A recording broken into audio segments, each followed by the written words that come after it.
మీ కళ్ళద్దాల్ని ఇక పక్కన పెట్టేయండి. ప్రతి కంటి సమస్యకి బెస్ట్ సొల్యూషన్ ఇస్తుంది American laser eye hospital.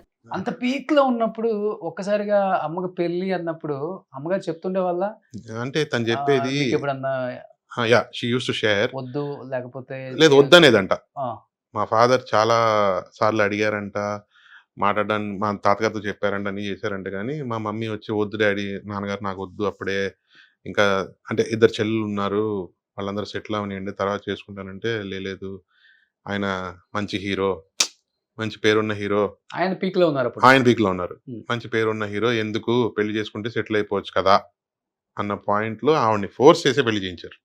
Okay. అంటే ఆవిడ ఇష్టానికి ఒక మెట్టు అది ఎక్కువగా మా తాతగారు ప్రెషర్ బట్ ఉంటుంది. ఎందుకని రామకృష్ణ గారికి అంతమంది హీరోయిన్స్ ఉంటే ఇంకా గీతాంజలి గారే నాకు కరెక్ట్ గా నా లైఫ్ లో మంచి పార్ట్నర్, లైఫ్ పార్ట్నర్ అవుతుంది అని అది లవ్ లవ్ ఎందుకు అనిపించింది? నాన్నగారు ఎప్పుడన్నా చెప్పారా? Love love. Yes he was in love, that's what he told me. నాకు మీ అమ్మ పద్ధతులు కానీ కొంచెం సాఫ్ట్నెస్ కానీ చాలా ఇష్టం బ్రో. నేను మా అమ్మ ఒకసారి రియాక్ట్ అయ్యి నేను చూసింది లేదు బ్రో. కోప్పట్ట. నేను చూసింది లేదు ఇంతవరకు. Okay. ఇంతవరకు నేను okay till she was there నేను ఎప్పుడు చూడలా. మా ఫాదర్తో కూడా అలాగే, ఆయన ఒకవేళ అరిచినా కూడా కమ్ముని వెళ్ళిపోయేది. They use to be no reaction. ఎప్పుడు వాళ్ళు గొడవ పెట్టుకోవాలి, అంటే ఇద్దరు గొడవ పెట్టుకోవాలి. మా నాన్నగారు తిడతారు అనుకోండి, బట్ ఆవిడైతే నాన్న బాగా. Yes is very strict. Okay. ఈ స్ట్రిక్ట్ బియాండ్ లిమిట్స్. ఆయన వీధి చివర వస్తుంది, కార్ డ్రైవర్ హార్న్ కొట్టాడంటే ఇంట్లో అందరూ అలర్ట్ అయిపోతారు. మా నాన్నగారు బ్రదర్స్ అందరికీ ఆయన అంటే లిటరల్గా యూస్ టు పిస్, అంత స్ట్రిక్ట్ అనమాట ఆయన. అంటే ఆయన ఒక ఇది నా లైఫ్, ఇది నా స్టైల్ అని ఆయన పెట్టుకున్నారు. దాన్ని ఏం చేయలేము అనుకోండి. మరి నాన్నగారు అమ్మగారు ఎందుకు తిట్టడం? చాలా కాము, తిట్టడం అంటే ఆయనకి ఏంటంటే సిస్టర్స్కి ఇచ్చేస్తుంది ఆస్తులు ఏదైనా. ఓకే. తనకి చాలా ప్రాణం అండి వాళ్ళ సిస్టర్స్ అంటే. వాళ్ళ సిస్టర్స్ వాళ్ళ బ్రదర్ అంటే చాలా ఇష్టం అండి తనకి. మరి ఆ ఎదుగుదలకు అంత కష్టపడ్డారు కదా. కానీ అంటే అదే చెప్తాను కదా, చాలా ఇష్టం. కానీ ఇష్టం మితిమీరిపోకూడదని మా నాన్నగారు బాధ. ఆయనకి ఇష్టమే, అందరూ ఇష్టమే, కానీ బియాండ్ లిమిట్స్ వెళ్ళకూడదు, చాలు ఆపు ఆపు అన్నా కూడా తిను ఎక్కువ ప్రేమ చూపించేది. సో అదేమయ్యేదంటే మా నాన్నగారికి కొంచెం ఇరిటేషన్ వచ్చేది. అలాంటి గొడవలే వచ్చాయి, కానీ ఏదో వేరే లాంటి గొడవలన్నీ ఎప్పుడూ లేవు. Okay. They were very very good to each other, very good last minute దాకా. అంటే ఇప్పుడు నా అమ్మగారు సినిమాల్లో సంపాదించింది ఆల్మోస్ట్ ఆమె సైడ్ ఫ్యామిలీకే పెట్టారంటారు. మీకంటే మిగిల్చలేదు. లేదు. సో నాన్నగారికి ఆ కోపం ఉంటుంది కొంచెం. మళ్ళీ ఇప్పుడు నా మమ్మీ సినిమాలు యాక్ట్ చేసిన తర్వాత ఇచ్చిందిలేండి. ఇక్కడికి వచ్చిన స్టార్ట్ చేసింది కదా సినిమా యాక్ట్ సెకండ్ చేయడం. ఇన్నింగ్స్. యా, అప్పుడన్నీ మాకే ఇచ్చింది, ఎవరికి ఇవ్వలేదు. ఓకే. ఫస్ట్ హాఫ్ ఏంటంటే వాళ్ళ సిస్టర్స్ మరి పెద్ద ఫ్యామిలీని మెయింటైన్ చేయాలి కదండి. తను యాక్చువల్గా తన సిస్టర్స్, తన బ్రదర్స్ వరకు చూసుకోవాలి. కజిన్ బ్రదర్స్, కజిన్ సిస్టర్స్, పెదనాన్న పిల్లలు అందరికీ చేసింది. She did for everybody. Second innings లో చేసినా కానీ ఇప్పుడు వచ్చే డబ్బులకి అప్పుడు వచ్చే డబ్బులకి ఎంత తేడా ఉంది. అది ఎక్కువ సినిమా. అప్పుడు ఒక సినిమాలో వచ్చే డబ్బులతో 4-5 గ్రౌండ్లు స్థలం వచ్చేది చెన్నైలో. స్థలం వచ్చేది and it's so cheap though stage. ఇప్పుడు కొనలేము అనుకోండి. ఓకే. కానీ అది ఎక్కువ తను ఫ్యామిలీకే ఇచ్చేసింది. అండ్ మా తాతగారు హ్యాండిల్ చేసేవారంట అంతా. Okay. He use to handle everything. So but బయట ఎప్పుడు ఒక న్యూస్ బాగా సర్క్యులేట్ అవుతుంది అమ్మగారి విషయం, ఏదైనా మాట్లాడితే ఎవరైనా కానీ. అంత పీక్లో ఉన్నారామా, మంచి మంచి సినిమాలు చేస్తున్నారు, పెద్ద పెద్ద హీరోలు, పెద్ద స్టార్ హీరోయిన్ రేంజ్కి వెళ్ళిపోయింది. ఆ తర్వాత కూడా తనకు వచ్చిన క్యారెక్టర్లను ఏది కూడా వద్దనుకోకుండా చేసుకుంటూ వస్తూనే ఉన్నారు. అది కామెడీ కావచ్చు, చెల్లి కావచ్చు, ఇంకోటి కావచ్చు. ఆమె అనుకుంటే ఇంకా గొప్ప వాళ్ళని కూడా చేసుకోవచ్చు.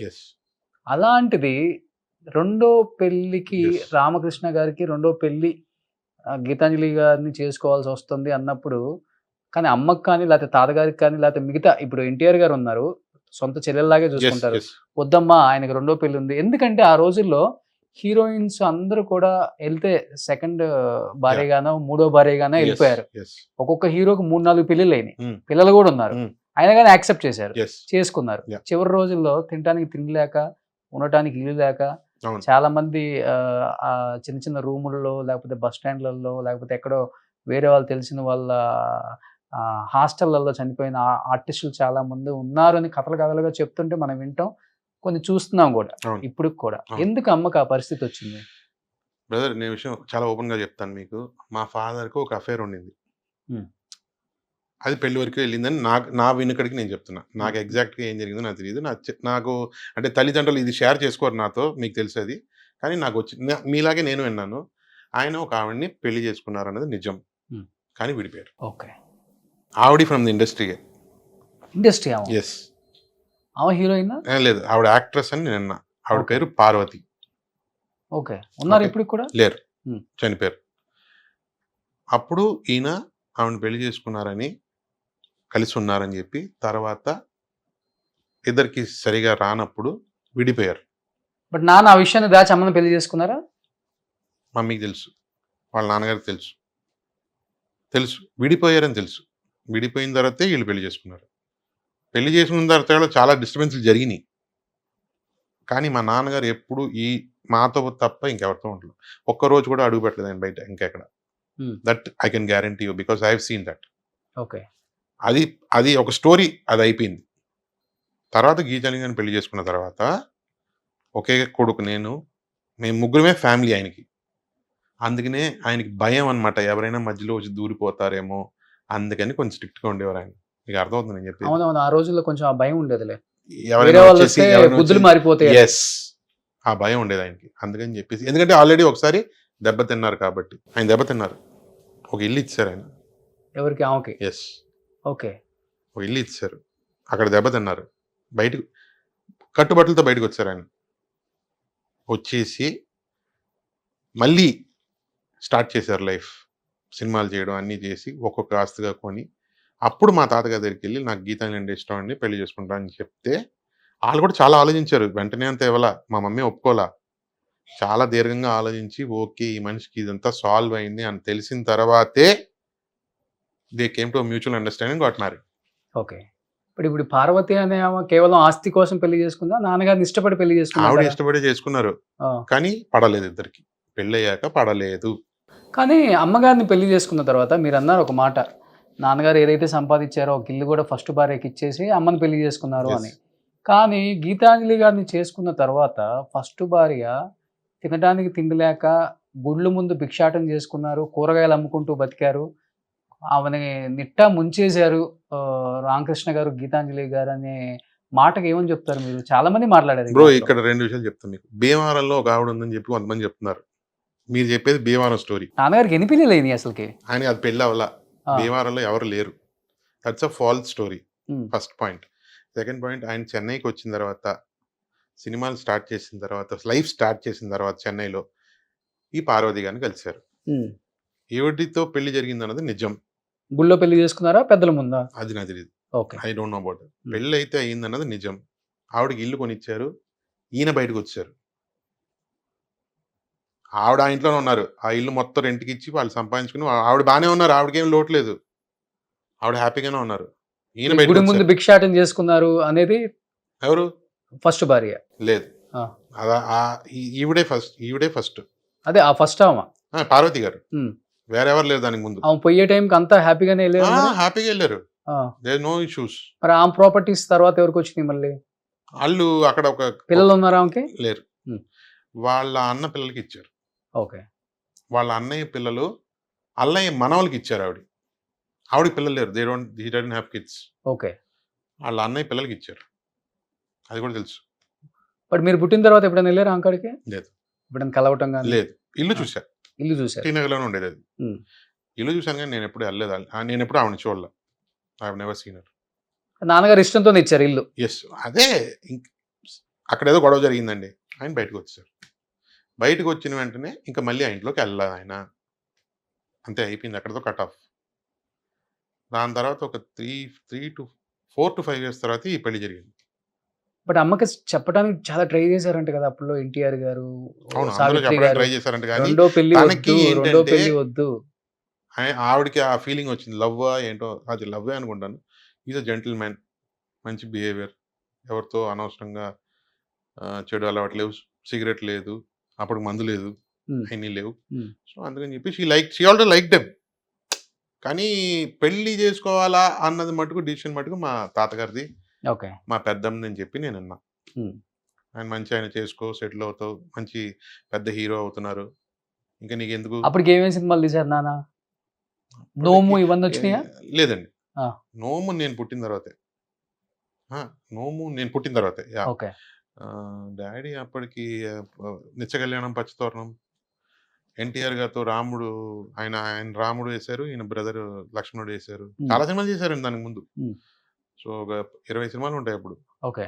74 తర్వాతే ఈయన పీక్లో. 74లో మమ్మీ పెళ్ళి అయింది. 76లో నేను పుట్టా. 74 తర్వాత ఈయన పీక్లోకి వెళ్ళారు. ఓకే. నోము, పూజ, కటకల్ల రుద్రయ్య, ఆ పేరే భగవాన్, ఇవన్నీ సినిమాలు దాని తర్వాత. ఇవన్నీ హిట్లే. అవునవును. సో ఇవన్నీ దాని తర్వాత. అప్పుడు జమునమ్మ గారి దగ్గర ఒక ప్రాపర్టీ కొన్నారు మెడ్రాస్లో. ఇవన్నీ స్టార్ట్ అయిన తర్వాత 78లోనో 79లో కొన్నారు. మళ్ళీ పుంజుకున్నారు. యా. అప్పటి వరకు ఉన్న ప్రాపర్టీస్ అని లేవు. ఏం ఒక లేదు. ఇల్లు ఉండేది. ఆ ఇల్లు ఇంటి నుంచి బయటకు వచ్చారు అంతే. తర్వాత మళ్ళీ వెళ్ళదు ఆ ఇంటికి. అది ఆవిడ పేరు మీద మార్చారు కట్టుబట్టలతో. ఈ came out of the house. But వచ్చిన తర్వాత ఫైనాన్షియల్ గా అంత అమ్మాయి చూసుకున్నారు ఇంకా లేదు. ఆ. He was with KS Reddy uncle అని చెప్పేసి ఒక డైరెక్టర్ ఉండేవారు. శ్రీమాన్ ఉన్నారు చూసారా, అవును. తమిళ యాక్టర్ అవును, శ్రీనివాస్ రెడ్డి అసలు పేరు కదా. వాళ్ళ పెద్దనాన్న గారు. Is a dance director. ఆయన పెద్ద డాన్స్ డైరెక్టర్ అనమాట. ఆయన మా నాన్నగారి ఫ్రెండ్. సాంబయ్య గారు అని చెప్పి మా నాన్నగారు మేకప్ మ్యాన్ ఒక ఆయన ఉన్నారు. ఏఎం రత్నం గారు గురు. ఓకే. ఆయన మా నాన్నగారు మేకప్ మ్యాన్ అంట. ఆయన, ఈయన, మహీజా ప్రకాష్ రావు గారు అని చెప్పేసి ఒక ప్రొడ్యూసర్ ఉన్నారు. వీళ్ళు నలుగురు కలిసి ఆయన్ని కాపాడారు కొన్ని రోజులు. ఆయన దగ్గర పనిచేసిన వాళ్ళు ఆయన కాపాడారు. కాపాడి అప్పుడు ఆయన మెల్లగా మళ్ళీ సినిమాలు పట్టి స్టార్ట్ చేసి మళ్ళీ ఆయనకైనా ఎర్నింగ్స్ చేసుకుని అప్పుడు రెంటెడ్ హౌస్లో ఉండేవారంట. తర్వాత మెల్లమెల్లగా పీకేమో.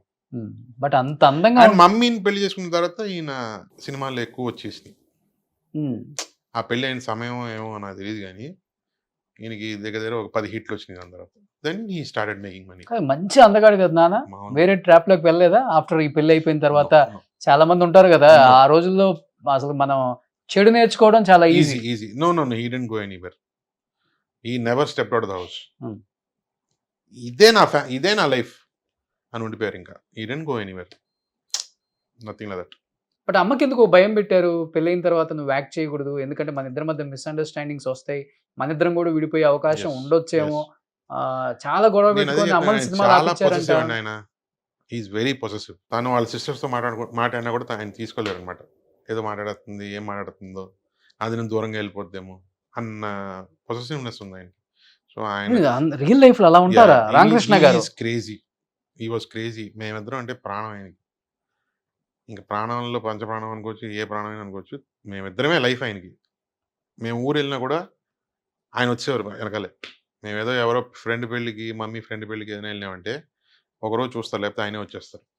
అంత పిచ్చి అనమాట. ఆయన ఉండలేరు. ఓకే. సో ఆయన దాని తర్వాత ఎటువంటి తప్పు as far as I know he didn't do anything wrong. But NTR గారు వీళ్ళంతా వచ్చారా పెళ్ళికి? చాలా పెద్ద పెద్ద వాళ్ళు వచ్చారని తెలుసు.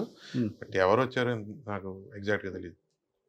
లేకపోతే సైలెంట్గా పెళ్లి చేశారో ఏమో నాకు తెలియదు. సైలెంట్ పెళ్లి కాదు, నా దగ్గర ఫొటోస్ ఉండి.